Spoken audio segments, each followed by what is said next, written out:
3 दिसंबर 1971 रात के 11:45 पर विशाखापट्टनम पोर्ट के पास समुद्र की गहराइयों में पाकिस्तान की सबसे ताकतवर सबमरीन PNS गाजी अपने टारगेट का इंतजार कर रही थी।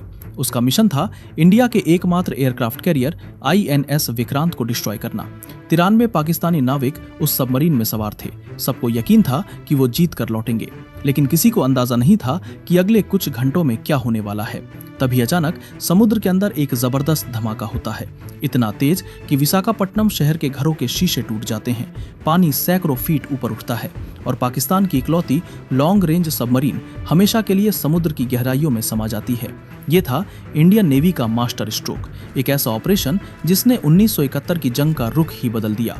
आज हम जानेंगे कि कैसे इंडिया ने पाकिस्तान की सबसे खतरनाक सबमरीन को उसी के जाल में फंसाकर तबाह कर दिया। इस कहानी की शुरुआत 1947 से होती है, जब पार्टीशन के दौरान इंडिया और पाकिस्तान अलग हुए। उसी समय बंगाल का ईस्टर्न हिस्सा, आज का बांग्लादेश, पाकिस्तान में चला गया, जिसे ईस्ट पाकिस्तान कहा गया।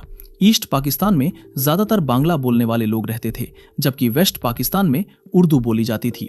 दोनों हिस्सों की पॉपुलेशन लगभग बराबर थी, लेकिन सारी पावर और रिसोर्सेज वेस्ट पाकिस्तान के कंट्रोल में थी। ईस्ट पाकिस्तान को बार बार दबाया जाता था, उनकी भाषा और पहचान को भी इग्नोर किया जाता रहा। फिर आया 1970 का इलेक्शन। शेख मुजीबुर रहमान की अवामी लीग ने शानदार जीत हासिल की और सरकार बनाने के लिए क्लियर मेजॉरिटी भी मिल गई। लेकिन वेस्ट पाकिस्तान के लीडर्स को ये बात मंजूर नहीं थी। उनके लिए एक बांग्ला बोलने वाले लीडर के अंदर काम करना पॉसिबल ही नहीं था, इसलिए उन्होंने मुजीबुर रहमान को पावर देने से मना कर दिया। इस फैसले के बाद ईस्ट पाकिस्तान में गुस्सा फूट पड़ा। जगह जगह प्रोटेस्ट शुरू हो गए और बांग्लादेश की मांग तेजी से बढ़ने लगी।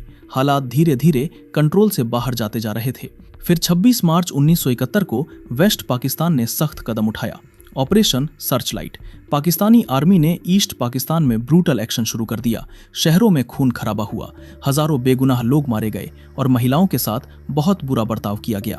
शेख मुजीबुर रहमान को गिरफ्तार कर वेस्ट पाकिस्तान की जेल में डाल दिया गया। डर के माहौल में लाखों लोग अपनी जान बचाने के लिए इंडिया भागने लगे। नवंबर तक करीब 10 मिलियन रिफ्यूजीज भारत में आ चुके थे, जिससे हालात और भी सीरियस हो गए थे। इसी बीच ईस्ट पाकिस्तान की अवामी लीग ने इंदिरा गांधी से मदद मांगी ताकि इस संकट का कोई हल निकाला जा सके। प्राइम मिनिस्टर इंदिरा गांधी तुरंत मिलिट्री एक्शन लेना चाहती थी। हालात काफी गंभीर थे और तुरंत जवाब देना जरूरी लग रहा था, लेकिन आर्मी चीफ सैम मानेकशॉ ने इस फैसले को रोक दिया। उन्होंने साफ कहा, अभी नहीं, नवंबर से पहले नहीं। इसका सबसे बड़ा कारण था मॉनसून। ईस्ट पाकिस्तान, आज का बांग्लादेश, उस समय भारी बारिश और हर साल आने वाली बाढ़ से जूझ रहा था। ऐसे में अगर युद्ध शुरू होता तो इंडियन आर्मी के टैंक्स और आर्टिलरी कीचड़ में फंस जाते, सैनिकों की मूवमेंट बहुत मुश्किल हो जाती और पूरी स्ट्रेटेजी कमजोर पड़ जाती। सैम मानेकशॉ ने बहुत शांत और समझदारी से इंदिरा गांधी को समझाया, प्राइम मिनिस्टर, मुझे कुछ महीने दीजिए, मैं आपको विक्ट्री गारंटी करता हूँ। उनकी बात में कॉन्फिडेंस और दूर की सोच साफ दिख रही थी। इंदिरा गांधी ने उनकी सलाह मान ली और युद्ध को सही समय तक टाल दिया। इस दौरान तैयारी बिल्कुल नहीं रुकी। मुक्ति बहनी के लड़ाकों को ट्रेनिंग दी जाने लगी, उन्हें वेपन्स और सपोर्ट दिया गया। हर कदम सोच समझकर उठाया जा रहा था, क्योंकि अब सिर्फ युद्ध नहीं बल्कि एक पक्की जीत की तैयारी हो रही थी। लेकिन इससे पहले कि युद्ध शुरू होता, दोनों देशों के बीच एक सीक्रेट वॉर चल रही थी, इंटेलिजेंस की लड़ाई। 8 नवंबर 1971 इंडियन इंटरसेप्टिंग वायरलेस स्टेशन के commanding officer major Dharmdev Dutt कुछ दिनों से परेशान थे। उन्होंने देखा था कि कराची और ढाका के बीच कम्युनिकेशन में अचानक तेजी आई है। मैसेजेस पड़ गए थे, कुछ बड़ा होने वाला था। लेकिन क्या? मेजर दत्त लगातार 72 घंटे तक बिना रुके पाकिस्तानी नेवल कोड्स को डिकोड करने की कोशिश करते रहे और फिर 10 नवंबर को उनकी मेहनत रंग लाई। कोड टूट गया। जो इन्फॉर्मेशन सामने आई वो चौंकाने वाली थी। पाकिस्तान अपनी सबसे ताकतवर सबमरीन PNS गाजी को इंडिया भेजने की प्लानिंग कर रहा था। मिशन था INS विक्रांत को डिस्ट्रॉय करना। PNS गाजी कोई आम सबमरीन नहीं थी। ये साउथ एशिया की पहली और सबसे पावरफुल सबमरीन थी। पाकिस्तान ने इसे 1964 में अमेरिका से लीज पर लिया था। पहले इसका नाम USS डायब्लो था। 1965 की जंग में भी PNS गाजी ने INS विक्रांत को निशाना बनाने की कोशिश की थी, लेकिन तब वो नाकाम रहा था। अब 1971 में पाकिस्तान फिर वही प्लान दोहरा रहा था। INS विक्रांत इंडिया का एकमात्र एयरक्राफ्ट कैरियर था, समुद्र में फ्लोटिंग एयर स्ट्रिप की तरह। इस पर एक साथ कई फाइटर जेट्स तैनात किए जा सकते थे।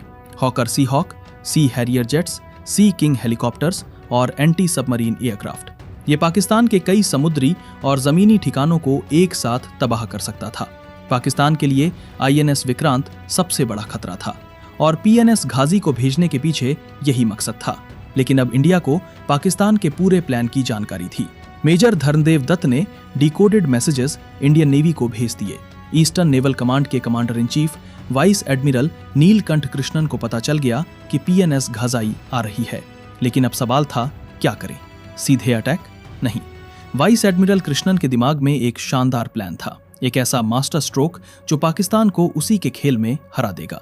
प्लान ये था, सबसे पहले INS विक्रांत को किसी सेफ जगह भेज दो, फिर पाकिस्तान को यह भरोसा दिलाओ कि INS विक्रांत विशाखापत्तनम में है। जब PNS घाजी वहां आएगी तब उसका स्वागत डेप्थ चार्जेस से करो। इस काम के लिए चुना गया INS राजपूत को, इंडिया का पहला गाइडेड मिसाइल डिस्ट्रॉयर, तेज रफ्तार डेडली मिसाइल्स, और इसके कमांडर थे captain Inder Singh. Vice admiral Krishnan ने उन्हें अपने कैबिन में बुलाया, पूरा प्लान समझाया। इंदर सिंह चुप खड़े रहे। वो जानते थे कि ये सुइसाइड मिशन है, एक गलती और सब खत्म। पाकिस्तान की सबसे ताकतवर सबमरीन के सामने अकेले जाना। कुछ पल की खामोशी के बाद इंदर सिंह ने सलाम किया और फिर अपने एडमिरल को सीधे आंखों में देखकर बोले, सर, चाहे मैं जिंदा लौटूं या नहीं, लेकिन मैं आपको वादा करता हूं, INS राजपूत अपना मिशन पूरा करके जरूर सुरक्षित लौटेगा। ये सुनकर वाइस एडमिरल कृष्णन की आंखें नम हो गईं। उन्होंने इंदर सिंह के कंधे पर हाथ रखा। God bless you captain. INS Vikrant को चुपचाप अंडमान भेज दिया गया। वहां वो सेफ था। अब पाकिस्तान को धोखा देने का खेल शुरू हुआ। INS राजपूत को INS विक्रांत की तरह दिखाने के लिए तैयार किया गया और उसे विशाखापट्टनम की तरफ भेजा गया। और फिर सबसे बड़ा मास्टर स्ट्रोक। एक शाम INS विक्रांत का एक सेलर अपने घर आया। दरवाजे पर एक टेलीग्राम बॉय खड़ा था। टेलीग्राम लेकर अंदर गया, खोलकर पढ़ा। उसमें लिखा था, INS विक्रांत अगले 2 हफ्ते के लिए विशाखापट्टनम पोर्ट में स्टेशन रहेगा। आप छुट्टी पर नहीं आ सकते।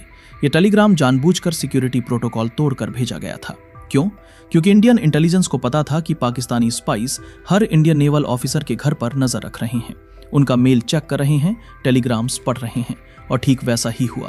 ये इन्फॉर्मेशन तुरंत पाकिस्तान तक पहुंच गई। इसके अलावा INS राजपूत ने INS विक्रांत के कॉल साइन का इस्तेमाल किया। रेडियो फ्रीक्वेंसी पर बार बार खाने पीने का सामान मंगाया गया, बड़ी मात्रा में, जैसे कोई बड़ा एयरक्राफ्ट कैरियर मंगाता है। विशाखापट्टनम के बाजार से भारी मात्रा में राशन, मीट और सब्जियां खरीदी गईं। पाकिस्तानी एजेंट्स ने ये सब देखा और तुरंत पाकिस्तान को खबर भेज दी। 23 नवंबर को पाकिस्तान को कंफर्म हो गया INS विक्रांत विशाखापट्टनम में है। उधर PNS गाजी श्रीलंका के त्रिनकोमाली में रिफ्यूल हो रही थी। कैप्टन जफर मोहम्मद खान को मैसेज मिला, टारगेट कंफर्म विशाखापट्टनम। 23 नवंबर को PNS गाजी विशाखापट्टनम की तरफ बढ़ गई। पाकिस्तान खुश था। उन्हें लग रहा था कि प्लान काम कर रहा है, लेकिन असल में वो इंडिया के बिछाए जाल में फंस रहे थे। 25 नवंबर तक PNS गाजी मद्रास को पार कर गई और वो धीरे धीरे विशाखापट्टनम के करीब पहुंच रही थी। इंडिया ने चुपचाप उसे अपनी समुद्री सीमा में घुसने दिया। ऐसा दिखाया जैसे कुछ पता ही नहीं। 1 दिसंबर की रात 11:45 पर PNS गाजी विशाखापट्टनम पोर्ट के नेविगेशन चैनल में घुस गई। कैप्टन जफर के पास 3 ऑप्शंस थे। पहला, पोर्ट में माइनस बिछाना। दूसरा, हार्बर में घुसकर INS विक्रांत को टॉर्पीडो से उड़ाना। तीसरा, बाहर रुककर INS विक्रांत के निकलने का इंतजार करना। पोर्ट की गहराई कम थी, इसलिए उन्होंने तीसरा ऑप्शन चुना। वो लोग विशाखापट्टनम पोर्ट से 2.1 नॉटिकल माइल्स दूर रुक गए और इंतजार करने लगे। लेकिन PNS गाजी पर एक समस्या थी। लंबे समय से पानी के अंदर रहने से सबमरीन में हाइड्रोजन गैस बनने लगी थी। मेडिकल टीम ने वार्निंग दी। सेलर्स की तबीयत बिगड़ रही थी, आंखें जल रही थी, खांसी हो रही थी।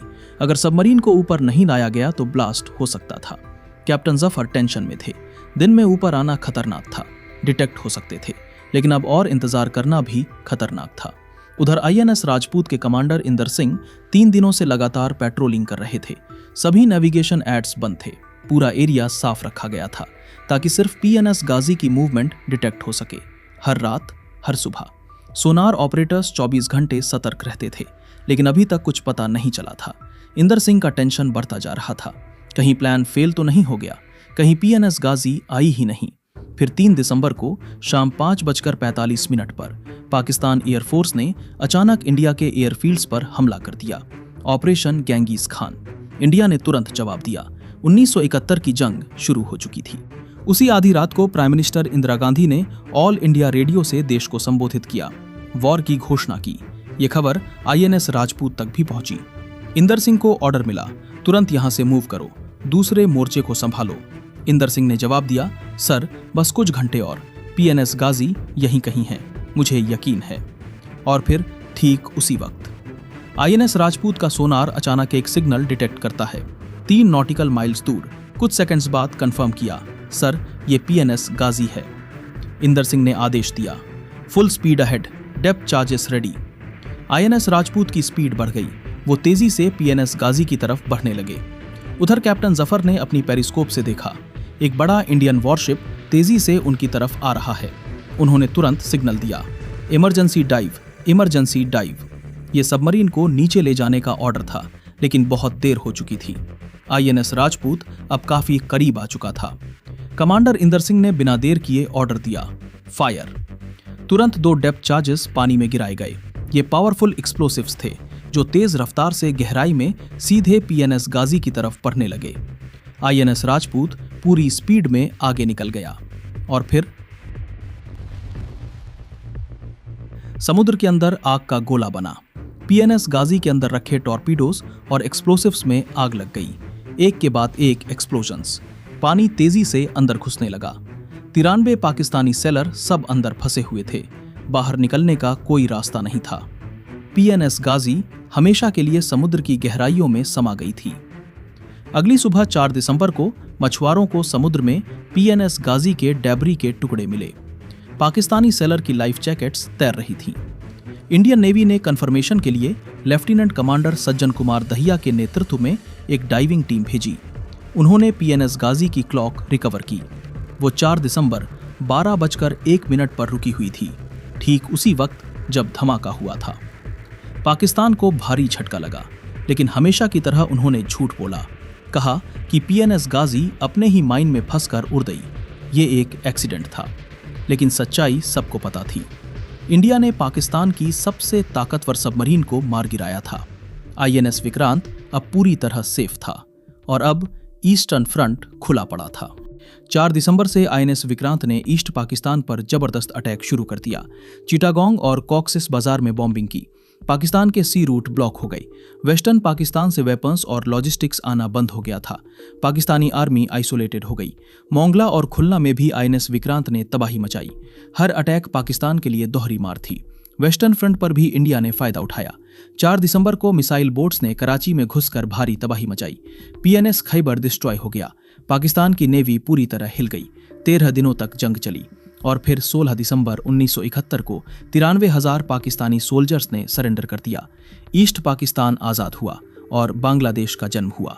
और ये सब संभव हुआ क्योंकि इंडिया ने PNS गाजी को समय रहते तबाह कर दिया था। बाद में अमेरिका ने PNS गाजी को अपनी सबमरीन बताते हुए उसे समुद्र से निकालने की मांग की, लेकिन इंडिया ने साफ मना कर दिया। कहा कि PNS गाजी ने इलीगली इंडियन वाटर्स में घुसपैठ की थी।